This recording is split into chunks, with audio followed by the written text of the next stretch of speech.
ನಾವು ನೇರವಾಗಿ ಮುಚ್ಚಿಗೆ ಬಂದಿವಿ ಸರ್. ನಾವು ನಿಮ್ಮಲ್ಲಿ ಬರ್ತೀವಿ, ನೀವು ಕೇರ್ ಮಾಡಂಗಿಲ್ಲ. ಅವ್ರ ನಾವು ಯಾರ ಹತ್ರ ಹೋಗ್ಬಿಡ್ತೇವೆ? ನಾವು ಜೆಡಿಎಸ್ ಹತ್ರ ಹೇಳಿದ್ರೆ ಜೆಡಿಎಸ್ ಫೋನೇ ಎತ್ತಂಗಿಲ್ಲ. ಜೆಡಿಎಸ್ ಫೋನ್ ಎತ್ತಲ್ಲ, ನೀವು ಫೋನ್ ಎತ್ತಲ್ಲ ಅಂದ್ರೆ ನಾವು ಯಾರ ಹತ್ರ ಬರ್ಬೇಕು? ಯಾರಿಲ್ಲ ಅವ್ರಿಗೆ ಸಾಕಾಯ್ತು ಅಂದ್ರೆ ರಾಜೀನಾಮೆ ಕೊಟ್ಟು ಹೋಗ್ಬಿಡು ಸರ್. ನೀವು ಮಾಡೋ ಕೆಲಸ ಮಾಡಕ್ಕೆ ಬೇಜಾರಿರ್ತದೆ, ಬಿಟ್ಟು ಹೋಗ್ಬಿಡ್ರಿ. ಬೇರೆ ಅಧಿಕಾರಿಗಳಿಗೆ ಭಯನೇ ಇಲ್ಲ. ಪಟ್ಲ ತೆಗೆದು ಬಂದ ಗುಂಡಾಗಿರಿ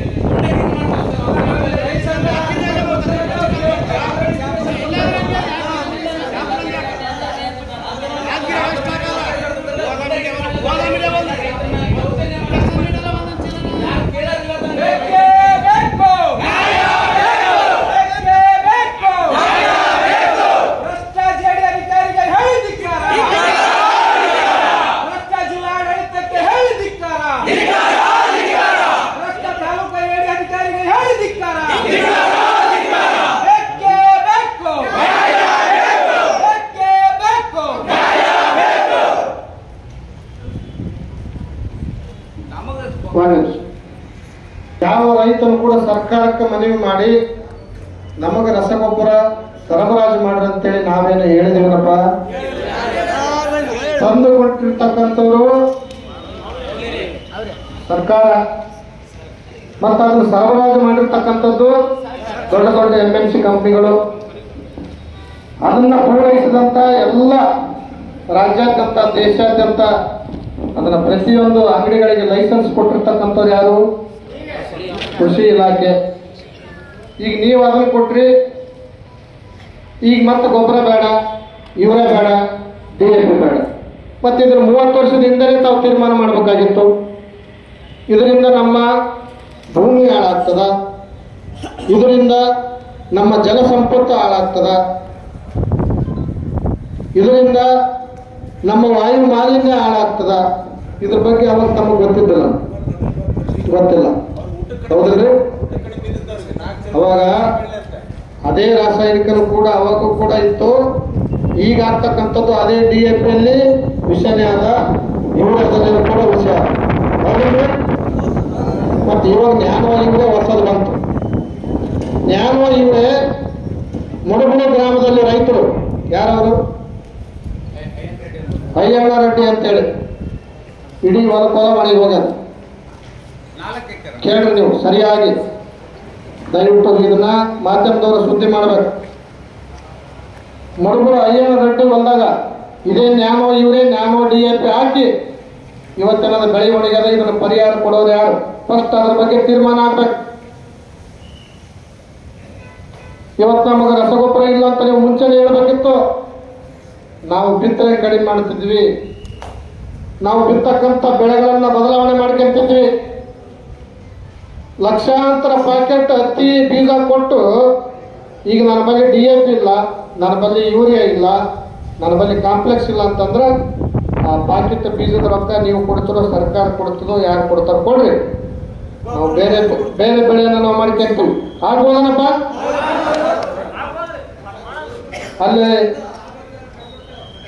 ಗೊಬ್ಬರದ ಅಂಗಡಿ ನಮ್ಮ ರೈತರು ಬಾಳ ನಿಂದಿರ್ಬೇಕು. ದೇಶಕ್ಕೆ ಅನ್ನ ಕೊಡ್ತಕ್ಕಂಥ ರೈತ ನಾವೇನದನ್ನು ತಗೊಂಡೇನು ಮೊಸರನ್ನೇ ಕಲಸಿ ತಿನ್ನೋದು ಕೊಯ್ಯಾಗಿಲ್ಲ. ಇಡೀ ದೇಶಕ್ಕೆ ಅನ್ನ ನೀಡ್ತಕ್ಕಂಥ ಅನ್ನದಾತರಿಗೆ ಇವತ್ತು ಗೊಬ್ಬರ ಕೊಡ್ಬೇಕಾದ್ರೆ ಇವತ್ತು ಪೊಲೀಸ್ ಬಂದೋಬಸ್ತ್ ತಗೊಂಡು ಇವತ್ತು ಗೊಬ್ಬರ ಹಂಚಂತ ಪರಿಸ್ಥಿತಿ ಇವತ್ತು ನಿರ್ಮಾಣ ಆಗ್ಲಕತ್ತದ. ಅಂದ್ರೆ ನಮ್ಮ ರಾಜ್ಯ ಸರ್ಕಾರಕ್ಕೆ ಮತ್ತು ಜಿಲ್ಲಾಡಳಿತಕ್ಕೆ ಕೇಂದ್ರ ಸರ್ಕಾರಕ್ಕೆ ನಾಚಿಕೆ ಆಗ್ಬೇಕು ಇವತ್ತು. ಯಾಕಪ್ಪ ಅಂತಂದ್ರೆ ಪುಕ್ಸಟ್ಟ ನಾವೇನು ಕೇಳ್ತಿಲ್ಲ, ನಾವು ಅದಕ್ಕೆ ಇರ್ತಕ್ಕಂಥ ಅಧಿಕೃತ ನಿಗದಿತ ಬೆಲೆಯನ್ನ ಅದಕ್ಕಿಂತ ಹೆಚ್ಚಿನ ಬೆಲೆ ತಿಂದವರು ಯಾರು? ಗೊಬ್ಬರದ ಅಂಗಡಿ ಮಾಲೀಕರು. 1700 ರೂಪಾಯಿ 2200 ರೂಪಾಯಿ ಬಂದಾಗ್ತದ್ರ 2500 ರೂಪಾಯಿ ತನ ಇವತ್ತು ರೊಕ್ಕ ತಗೊಂಡ್ರಪ್ಪ ಅಂತಂದ್ರೆ ತಾಯಿ ಗಂಡರು ಯಾರು? ನೀವು ವಿಚಾರ ಮಾಡಿವ. ಇದ್ರ ಬಗ್ಗೆ ಬಹಳ ಗಂಭೀರವಾಗಿ ಇವತ್ತ ಜಿಲ್ಲಾಡಳಿತ ಇದನ್ನ ಪರಿಗಣಿಸ್ಬೇಕಂತ ಹೇಳ್ತೀನಿ ನಾನು. ಜಿಲ್ಲಾಡಳಿತ ಕೂಡ ಇದ್ರ ಬಗ್ಗೆ ಬಹಳ ಗಂಭೀರವಾಗಿ ಪರಿಗಣಿಸ್ಬೇಕು. ಕೃಷಿ ಇಲಾಖೆ ಇದ್ರ ಬಗ್ಗೆ ಬಹಳ ಗಂಭೀರವಾಗಿ ಪರಿಗಣಿಸ್ಬೇಕು. ಇವತ್ತು ಜಾರಿದಾಳ ಅವರು ಕೂಡ ಇವತ್ತ ಕೈ ಬಿಟ್ಕೊಂಡು ಕೊಡ್ತಾರೆ. ಇದರ ಬಗ್ಗೆ ಬಹಳ ಗಂಭೀರವಾಗಿ ಇವತ್ತು ತಗೊಂಡಿಲ್ಲ. ಯಾರೋ ಬಸ್ ಸ್ಟ್ಯಾಂಡ್ನಲ್ಲಿ ಒಬ್ಬ ಬಡವ ಹೊಟ್ಟೆ ಹಸುವಾಗಿದೆ ಅಂತೇಳಿ 50 ರೂಪಾಯಿ ಯಾವೊಂದು ಜೇಬಿನಿಂದ ಕಳು ಮಾಡಿದ್ನಪ್ಪ ಅಂತಂದ್ರೆ ಅವನಿಗೆ ಬೂಟ್ಗಾಲಿಲ್ಲ ಹೋದು ಇವತ್ತು ಅವನ ಮೇಲೆ ಕೇಸ್ ಹಾಕಿ ಗುಂಡಾ ಕಾಯ್ದೆ ಹಾಕಿ ಅವನಿಗೆ ಗಡಿಪಾರು ಮಾಡ್ತಕ್ಕಂಥ ಕೆಲಸ ಮಾಡ್ತೀರಿ. ಇವತ್ತು ನಮ್ಮ ರೈತರಲ್ಲಿ ಅಗಲ ದಂಡ ಮಾಡ್ತಕ್ಕಂಥ ಏನ್ ಇವತ್ತ 1350 ರೂಪಾಯಿ ಇರ್ತಕ್ಕಂಥ DAPಗೆ ಇವತ್ತ 2000 ರೂಪಾಯಿ 2200 ರೂಪಾಯಿ ತಗೋತಾರಪ್ಪ ಅಂತಂದ್ರೆ ಅವನಿಗೆ ನೀವೇನಾದ ಕೇಸನ್ನು ದಾಖಲೆ ಮಾಡ್ತಕ್ಕಂಥ ಕೆಲಸ ನೀವು ಮಾಡ್ತಿಲ್ಲ. ಯಾಕಂದ್ರೆ ಅವ್ರು ಲೀಗಲ್ ಆಗಿ ಕಳು ಮಾಡ್ತಾನ ಅಂತ ಕಳು ನಿಮ್ ಕಣ್ಣಿಗೆ ಯಾರು ಕಾಣಿಸ್ತಿಲ್ಲ. ಇವತ್ತು ಗಂಭೀರವಾಗಿ ವಿಚಾರವನ್ನು ತಗೋಬೇಕು. ಇವತ್ತ ಕೃಷಿ ಅಧಿಕಾರಿಗಳು ಈ ವಿಚಾರವಾಗಿ ವಿಫಲ ಆಗಿದ್ರೆ ಅಂತ ಹೇಳ್ತೀರಿ. ಇವತ್ತು ಕೃಷಿ ಇಲಾಖೆ ಸಂಪೂರ್ಣವಾಗಿ ವಿಫಲ ಆಗಿದೆ. ತಾವು ಒಂದು ಸ್ಟೇಟ್ಮೆಂಟ್ ಕೊಟ್ರಿ, ಪರ್ಯಾಯ ರಸಗೊಬ್ಬರವನ್ನ ತಾವೆಲ್ಲರೂ ಕೂಡ ರೈತರು ಉಪಯೋಗ ಮಾಡ್ಕೋಬೇಕಂತ. ಯಾವ ತಿಂಗಳಲ್ಲಿ ಕೊಟ್ರಿ ಸರ್? ಯಾವ ತಿಂಗಳಲ್ಲಿ ನೀವು ಪೇಪರ್ ಸ್ಟೇಟ್ಮೆಂಟ್ ಕೊಟ್ರಿ? ಯಾವ ತಿಂಗಳಲ್ಲಿ ಕೊಟ್ರಿ?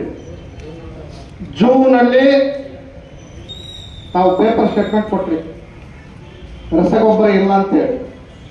ಇದೇ ಕೆಲಸವನ್ನ ನಮ್ಮ ರೈತರು ಬಿತ್ತನೆ ಬೀಜ ಖರೀದಿ ಮಾಡೋದಕ್ಕೆ ಮೊದಲೇ ಹೇಳಿದ್ರ ನಾವು 10 ಎಕರೆ ಇದ್ರೆ 5 ಎಕರೆ ಹತ್ತಿ ಹಾಕ್ಯಂತಿದ್ವಿ.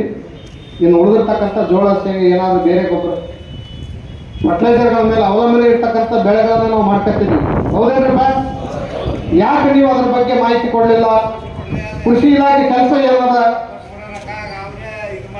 ಕೂಡ್ತಾತ ದೈನಿಕ ಗಪ್ಪ ಎಷ್ಟು ರಸಗೊಬ್ಬರ ಸ್ಟಾಕ್ ಅದ ಅನ್ನೋದ್ರ ಬಗ್ಗೆ ತಾವು ಮಾಹಿತಿ ತಗೊಂಡ್ಬಿಟ್ಟು ತಗೊಂಡಿಲ್ಲ.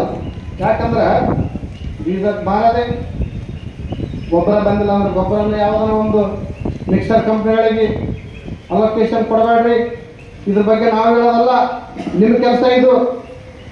ಇವತ್ತಿನ ದಿವಸ ಮಿಕ್ಸರ್ ಕಂಪ್ನಿಗಳಿಂದ ಎಷ್ಟು ರಸಗೊಬ್ಬರಗಳು ಇವತ್ತು ಹೊರಗೆ ಬಂದವು ನೋಡಿದ್ರೆ 300 ರೂಪಾಯಿ ರೆಡಿ ಆಗ್ತದ, 1200 ರೂಪಾಯಿ MRP. ಯಾವ ರೈತರಿಗೆ ಇವತ್ತು ನೀವು ಹಗ್ಗ ಕೊಡ್ಬೇಕಂತ ನಿಂತೀರಿ? ಯಾವ ರೈತರಿಗೆ ಇವತ್ತು ವಿಷಯ ಕೊಡ್ಬೇಕಂತ ತಾವು ನಿಂತೀರಿ? ಮಿಕ್ಸರ್ ಕಂಪ್ನಿಗಳಿಗೆ ಯಾಕೆ ಕೊಡಬೇಕು? DAP ಯೂರಿಯಾ ತಗೊಂಡವ ನೀವು ಮಿಕ್ಸರ್ ರೆಡಿ ಮಾಡಿ ಕೊಡ್ತಾರೆ NPK ಅಂತೇಳಿ. ಆ NPK ಅವ್ರು ಕೊಡಾಗಿತ್ತಂದ್ರ ನಿಮ್ಮ ಎಲ್ಲ ಕಾಂಪ್ಲೆಕ್ಸ್ DAPಗಳನ್ನು ಬಂದ್ ಮಾಡ್ರಿ, ಅವರಿಂದನೇ ಕೊಡ್ತಿರುವುದು. ಹೌದಾ? ಮತ್ತು 300 ರೂಪಾಯಿ ರೆಡಿ ಮಾಡಿ 1200 ರೂಪಾಯಿ ನಮ್ಮ ರೈತರಿಗೆ ಇವತ್ತು ಅಗಲ ದರಡು ಮಾಡ್ತಾರಪ್ಪ ಅಂತಂದ್ರೆ ಇದ್ರ ಬಗ್ಗೆ ಒಬ್ಬರು ಕೂಡ ಪುಟ್ಟಿ ಪಿಟ್ಟಕ್ಕಂತಿಲ್ಲ.